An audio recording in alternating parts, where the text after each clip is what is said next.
Okay, let's jump right into this explainer. Today we're unpacking a truly fascinating piece of writing called Musings, Supply Gets You Paid. Now, instead of throwing boring charts and graphs at us, the author uses this brilliant, almost poetic rhythm to map out the biggest deficits in our society. And more importantly, she looks at how you can actually step up and fill them. It's honestly a profound reflection on the concepts of value, demand, and human purpose in the modern world. Just listen to this. In a world full of despair, hope is in demand. Man, that strikes a chord right away, doesn't it? She uses this striking contrast right from the jump to set a deeply contemplative tone.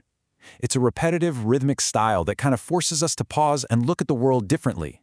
Instead of just seeing this overwhelming wall of problems, she's asking us to spot these massive, glaring opportunities to provide exactly what humanity is crying out for. So, the brilliant mind behind this piece is Oluyomi Oladevid. She's a Nigerian author, policy influencer, and a super passionate advocate for global development. Her whole background is deeply rooted in generating solutions and influencing strategy. She explicitly states her passion for people and global transformation, and honestly, that worldview completely shapes the way she writes. She isn't just complaining about the state of the world, She is actively challenging us to step up and fix it. All right, let's move to section 1, the architecture of demand. To really grasp her message, we have to look at how she organizes her thoughts. Notice this recurring phrase she uses. Some occasional, others regular. She repeats this exact meter for every single point she makes, and by doing this, she's emphasizing how constant and unavoidable these societal voids actually are. I mean, sometimes a crisis is an occasional spike, right? Like a sudden emergency. But other times, it's a regular, grinding daily reality for millions. But regardless of the frequency, the demand, it's always there. Moving right along to Section 2, Supplying Physical and Economic Needs. She starts by focusing on the tangible, baseline economic things people face every single day. Look at this contrast. On one hand, we have an economy full of hunger, which is a massive, overwhelming, systemic issue. But her antidote? Groceries are in demand. It's so clever. She takes this staggering global problem and boils it down to a simple, actionable, and absolutely essential supply. It really builds the poem's rhythm and grounds her whole philosophy in reality. And then boom, she hits us with another fundamental truth, keeping that rapid-fire pacing going. In a world full of sickness, health is in demand. It's direct and totally undeniable. Where there is illness, the ultimate commodity isn't some luxury item. It is quite literally health. When you zoom out and look at the broad spectrum of tangible values she identifies, the pattern becomes incredibly clear. In a world full of darkness, light energy is in demand. In an economy of unemployment, employers are in demand. She constantly contrasts bads with goods and poverty with prosperity. It's like she's laying out a blueprint of the physical voids in our society that someone, somewhere, needs to step up and fill. Which brings us to her ultimate challenging anchor question. Do you supply? She drops this exact line at the end of every single stanza. It's a direct, almost confrontational challenge to the reader. When you see these tangible, physical gaps in the world around you, do you just consume, or do you bring actual physical value to the table? Now let's look at Section 3, the demand for social justice. Building on those physical needs, she moves into the systemic structures that require urgent human intervention. In a world full of prejudice, justice is in demand. She absolutely doesn't shy away from the darker aspects of human nature here. She identifies prejudice not just as a moral failing, but as a societal deficit that creates an immense, urgent requirement for justice. Basically, if you want to provide value in a prejudiced world, she says you must supply justice. She maps out these massive societal voids beautifully. She writes of an economy full of slaves demanding liberty lanes. She looks at the crippling economic anxiety of an economy full of inflation and states that stability is the true demand. And in a world full of insecurity, the ultimate supply is peace. She's neutrally identifying these conditions as widespread realities that require highly specific, targeted antidotes. And once again, she poses her recurring question, do you supply? But in this context, the tone feels even more earnest. She is really challenging us to consider our role in bringing about social stability, peace, and justice.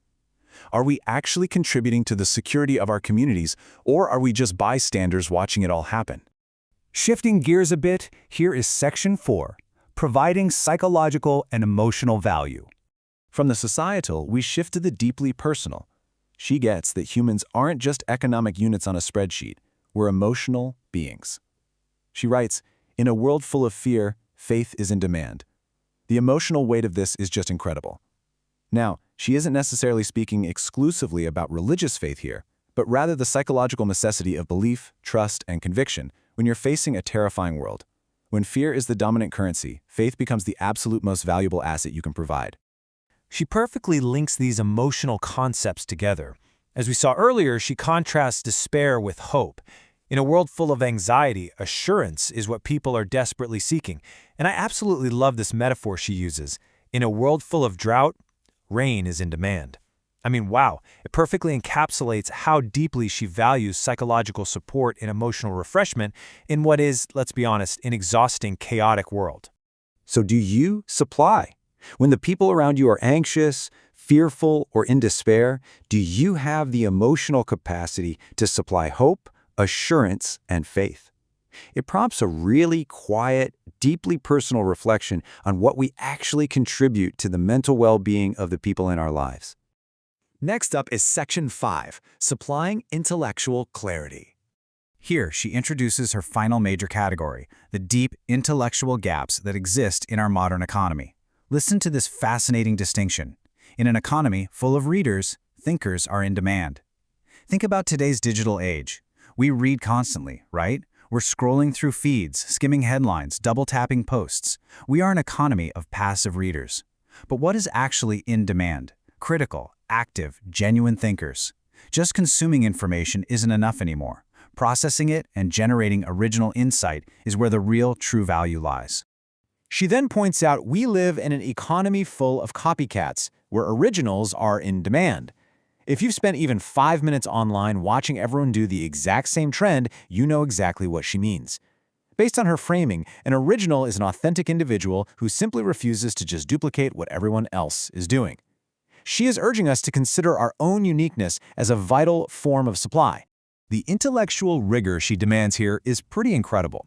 In a world full of distractions, she says focus is in demand. Amidst complexity, clarity is needed. For problems, solutions. In ignorance, knowledge. She perfectly links the overwhelming noise of the modern world with a desperate, crying need for intellectual clarity and focus. And finally, Section 6, Do You Supply? So, we have to bring all of her poetic musings together. Remember, one of the key tags she placed on this post was sustainable development. She isn't just writing poetry for poetry's sake. She's constructing a framework for how we can genuinely develop the world around us. The crucial takeaway from all this is actually really simple. Every global deficit, whether it's hunger, prejudice, anxiety, or ignorance, is an opportunity to provide lasting value.